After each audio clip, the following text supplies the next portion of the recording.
Distance just makes golf so much easier. Let's face it, that's a fact. On the PGA Tour, if a player goes from having 175 in to 150, they're going to be hitting at least 2 to 3 more greens regulation around and hitting it 6 to 10 feet closer. That means less 3-putts and more chances for birdie, which ultimately is going to save several strokes just off driving distance alone.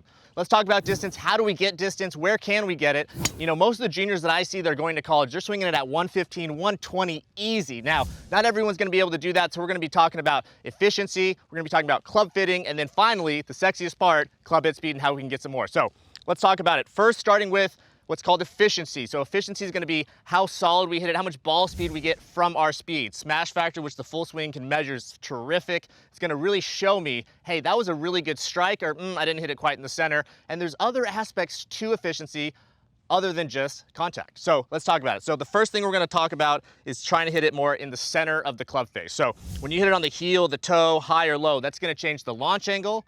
That's going to change the spin, that's going to change a lot of things, but most importantly, that's going to change the ball speed. So there's no excuses at this level. You got to know, and you got to make sure you're hitting it in the center all the time. A lot of speed with poor contact doesn't really do anything. So there's a lot of different avenues you can go.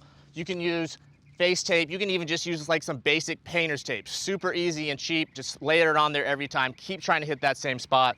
Or what I really like too is foot spray. So you can kind of shake this, spray the face. So spray this red face, and it's going to dry. Let it dry for a second, and then go ahead and set up. And what you want to do is you want to hit several shots and try to see if there's a trend. Are you going to hit it more on the heel usually? Are you hitting it low on the face? Then we can adjust. A lot of times for a better player, like all of you are, just knowing where you're hitting it and having a good feel for, oh, that was a smidge heel. That was a couple dimples to the heel, and that makes a big difference. Can make all the difference in the world for your outcome. So I'm going to set up here, make a swing, and we'll take a look and kind of see. Hopefully it's center. We'll see. That one felt great. I'm gonna look down now and see.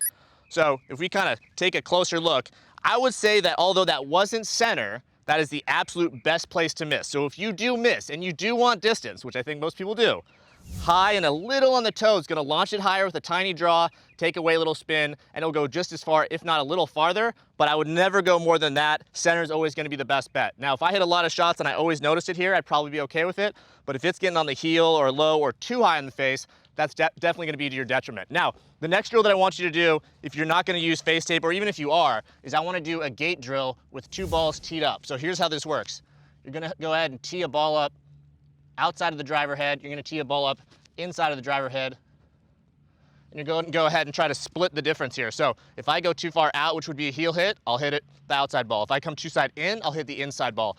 And I want you to start smooth, but then try to go faster and faster. So I'm gonna go back and swing through. Back, swing through. Now this last one, I'm gonna go really hard at it. And if I can swing really aggressively, yet still make sure I'm not hitting those golf balls, I know that I'm gonna be hitting the center of the face. So I'm gonna go ahead and take my setup, back, full swing, still intact. Felt so good, felt the speed, felt it a little bit later, felt it after the golf balls. Now, in addition to just making sure that we're hitting the center, we want to make sure that our launch conditions are good. And that starts with what's called your attack angle, something also that full swing's great with. So if you're looking at trying to make sure that we're hitting this ball either level or on an upward angle, that's going to be very important for launching it high with low spin. For instance, if I was able to launch this at about 14 degrees with 2,000 RPMs, which is in my opinion the absolute best, that could be a 50-yard difference between hitting down on the ball and then launching it at like 8 degrees with 3,500. 50 yards just from launch conditions, same speed. So what I want you to do to get better at hitting up on the ball or reducing how much you're hitting down, take your setup, we're gonna go all the way back, and then we're gonna actually try to miss this ball. So I'm gonna have you kind of come down, and I want you to feel like the club is gonna ascend over the golf ball because you're gonna rotate. This lead shoulder is gonna pull that handle up. You're gonna use the ground through impact and then release after. So I'm gonna do that 3 times and then hit. Such a great little feel for trying to hit up. If you're trying to swing over that ball, that club's gotta get shallow early. If it's up here, you're not gonna be able to swing over it. So shallow early, swing up. I'm gonna do one more time. Back, feeling low, rotating, pushing up, and now let's go ahead and hit. So I'm gonna take a look at the full swing. I think if I do this correctly, I could get at least 2 to 5 degrees up. Rory's one of the best in the game at doing this, so I'm gonna channel my inner Rory here, hit up on this ball, and get a great launch condition here. So a little higher, a little more draw. Love that feel. Let me see what it says. So 3.7 up. So totally what I'm looking for. Definitely gonna add yardage. And then finally, what's so important is the equipment. Do you have quality equipment? I love my Stealth, but you know, the big key here is also making sure that your launch angle and your spin rate is good. So for instance, depending on your club head speed, you know, there's a certain launch and spin that's gonna be absolutely ideal.